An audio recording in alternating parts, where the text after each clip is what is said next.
अष्टावक्र गीता की सरल व्याख्या के 5वें भाग को प्रारंभ करते हैं। मुनि अष्टावक्र कहते हैं, एको विशुद्ध बोधव्यो अहम्मिति निश्चय वह्निना प्रज्वाल्या ज्ञान गहनम वीत शोकः सुखी भव। अर्थात मैं एक विशुद्ध बोध हूं, ऐसी निश्चय रूपी अग्नि से गहन अज्ञान को जलाकर तू शोक रहित हुआ सुखी हो जा। अष्टावक्र केवल निषेध की बात ही नहीं करते कि अहंकार छोड़ दो, ज्ञान हो जाएगा। केवल छोड़ना ही प्राप्त करने की आवश्यक शर्त नहीं है। निषेध वाले धर्म केवल छोड़ने की बात करते हैं, त्याग की बात करते हैं। सब छोड़ दो, घर बार, पत्नी, बच्चे, कपड़े सब छोड़ दो, जंगल चले जाओ, भूखे रहो, भीख मांग कर खाओ इत्यादि। इस छोड़ने की शिक्षा ने दुनिया का बहुत अहित किया है। छोड़ सब दिया किंतु मिला कुछ नहीं। ऐसे व्यक्ति की स्थिति बड़ी दयनीय हो गई। वह मार्ग से ही भटक गया, धोबी का गधा बन गया, न घर का न घाट का। किंतु अष्टावक्र विधायक हैं। वे कहते हैं कि अहंकार मात्र छोड़ देने से, कर्तापन छोड़ देने से वह परम मिल ही जाए आवश्यक नहीं है। फिर छूटने की भ्रांति भी हो सकती है, किंतु वह सूक्ष्म तल पर विद्यमान रहता है। यह मान लेने से कि अंधकार नहीं है, अंधकार विलुप्त नहीं हो जाता, दीप जलाने से ही दूर होगा। अष्टावक्र इसलिए विश्वास दिलाते हुए कहते हैं कि आत्मज्ञान के लिए तू यह निश्चय पूर्वक मान ले कि मैं विशुद्ध बोध स्वरूप आत्मा हूं, तो तेरा ज्ञान रूपी अंधकार चाहे कितना ही घना क्यों ना हो, एक क्षण में विलीन हो जाएगा। अज्ञान का अस्तित्व नहीं है, वह ज्ञान का अभाव मात्र है। जब तक ज्ञान नहीं है, अज्ञान रहेगा, किंतु ज्ञान का उदय होते ही वह लुप्त हो जाता है। इस ज्ञान प्राप्ति के बाद ही मनुष्य शोक रहित होकर सुखी हो सकता है। अज्ञान के रहते वह कभी शोक रहित नहीं हो सकता।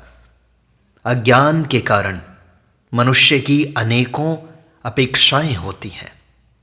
जब अपेक्षाएं पूरी नहीं होती तो वह दुखी होता है। अपेक्षा रहित जीना भी एक कला है। जो मिला है वह अमूल्य है।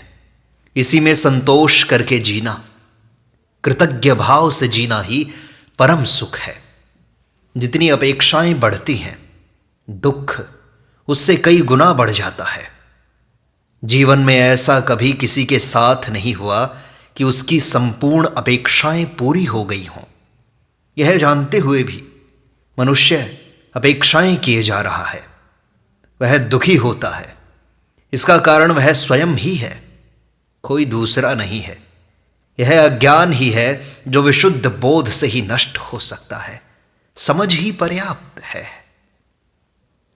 अष्टावक्र मुनि आगे कहते हैं, यत्र विश्वमिदं भाति कल्पितम रज्जु सर्पवत् आनंद परमानंदः सबोधस्त्वं सुखम चर। अर्थात जहां यह विश्व रस्सी में सर्प के समान कल्पित भासता है, वही आनंद परमानंद बोध है। अतः तो सुखपूर्वक विचर।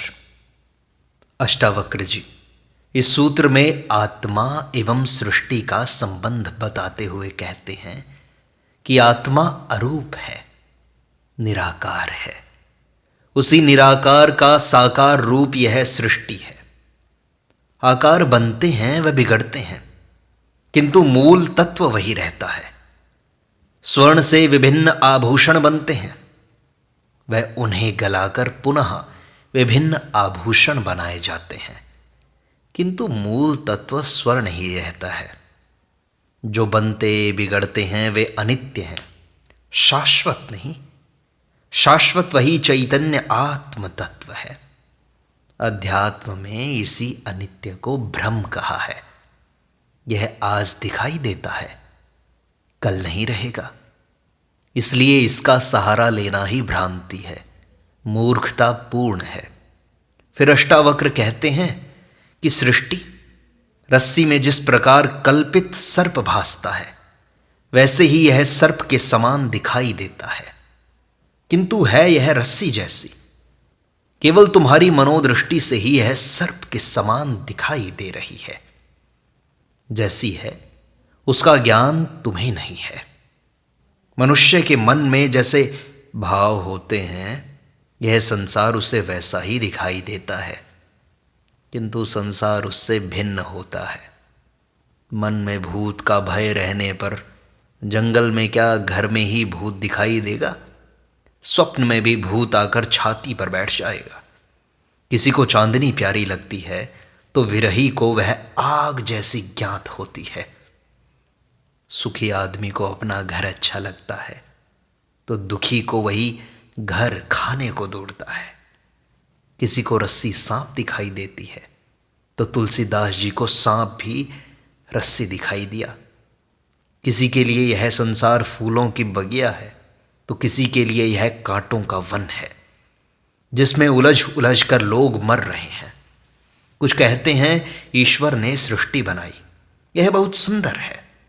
पर्वत, नदी, झरने, मैदान, वन, समुद्र, बादल, इंद्रधनुष, सूर्य, चांद बड़े सुंदर हैं।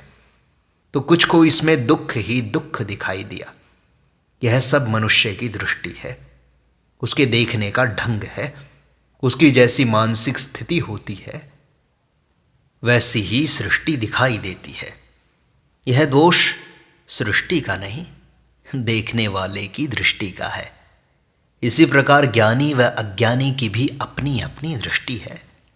अज्ञानी को यह सृष्टि सत्य दिखाई देती है, वह इसे शाश्वत भी मानता है और कहता है कि सृष्टि अनादि है, इसको बनाने वाला कोई नहीं है। यह सृष्टि ही सत्य है, इससे परे कोई सत्य नहीं है, ऐसा नास्तिक कहता है। जो प्रत्यक्ष है, दिखाई दे रही है, वह असत्य या मिथ्या कैसे कही जा सकती है? परमात्मा जो दिखाई नहीं देता वह मिथ्या हो सकता है, किंतु सृष्टि कभी मिथ्या नहीं हो सकती, ऐसा उसका मानना होता है। यह नित्य है, शाश्वत है, सत्य है। बुद्ध ने इस सत्य एवं मिथ्या का अच्छा विवेचन किया है कि यह सृष्टि भ्रांति नहीं है, मिथ्या भी नहीं है, सत्य भी है, किंतु शाश्वत नहीं है। इसलिए यह क्षणिक सत्य है, थोड़े समय के लिए सत्य है। पूर्ण सत्य उसी को कहा है जो शाश्वत है। जो शाश्वत नहीं है वह सत्य नहीं हो सकता। अष्टावक्र की दृष्टि अनूठी है। वे इन सब विवादों से ऊपर मर्म की बात कह रहे हैं। सभी अद्वैतवादी ऐसी ही रस्सी में सांप का, सीपी में चांदी का, मृग मरीचिका का, गहनों में सोने का व घड़े में मिट्टी का उदाहरण देते हैं। अष्टावक्र भी कहते हैं कि यह विश्व रस्सी में सर्प की भांति कल्पित भासता है। इसका अर्थ यह नहीं है कि संसार नहीं है या संसार कल्पना मात्र है, बल्कि इसका अर्थ है संसार तो है, सृष्टि है। ये वन, पर्वत, नदियाँ, झरने सभी हैं, ये जीव जंतु, वनस्पति आदि सभी हैं, किंतु इससे सुख की आशा करना मृग मरीचिका के समान है, जो कभी मिल नहीं सकता। साथ ही अष्टावक्र जनक को कहते हैं कि यह संसार सत है या असत, अच्छा है या बुरा, रस्सी है या सर्प, इससे कोई प्रयोजन नहीं। तू संसार नहीं है और ना ही तू संसारी है। तेरे लिए भय का कोई कारण नहीं है। तू आत्मा है, जो आत्मा परमानंद का भी आनंद है। फिर तेरे में दुख, भय इत्यादि कैसे व्याप्त हो सकता है? तू ज्ञानी ही नहीं है, स्वयं ज्ञान है, बोध है। इसलिए तू सुखपूर्वक विचर। इस आत्मज्ञान से तेरे सारे संशय भ्रम दूर हो जाएंगे। संसार के प्रति जो तेरी दृष्टि है वह बदल जाएगी। जिस प्रकार स्वप्न में किसी को देखकर भय लगता है, किंतु स्वप्न टूटने पर भय दूर हो जाता है, उसी प्रकार अज्ञानी ही संसार से भयभीत होता है। ज्ञान होने पर वह इस काल्पनिक भय से मुक्त हो जाता है।